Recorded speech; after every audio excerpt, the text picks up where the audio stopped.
Hey guys, welcome back. In this video, I will show you how to add sticky announcement bar on Shopify. Let's get started.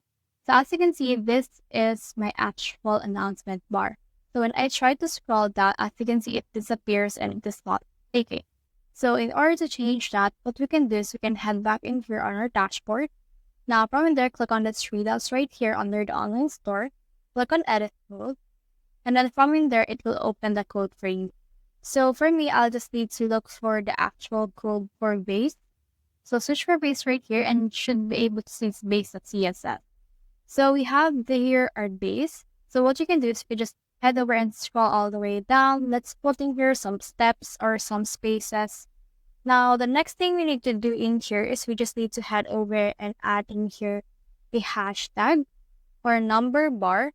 And then from that number bar, just head over and add a closing statement right here or an actual opening statement.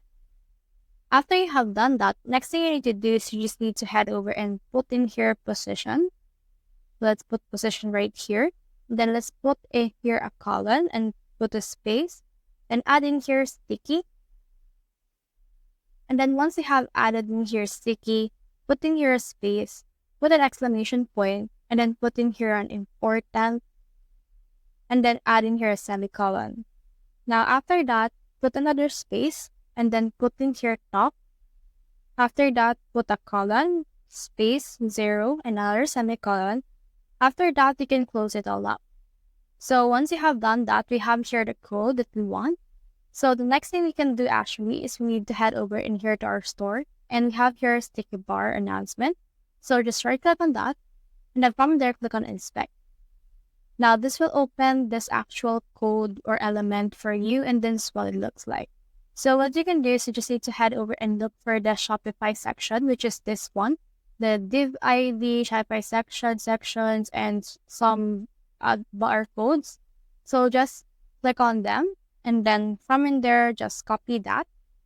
And then once you have copied that, head over in here on your code again, and then insert the copied code under or after the number element, then paste that right here. And now we have this.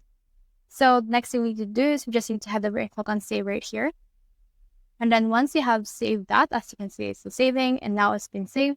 Let's head over to our store again. Let me just close this inspect tool, and then let me just refresh my site.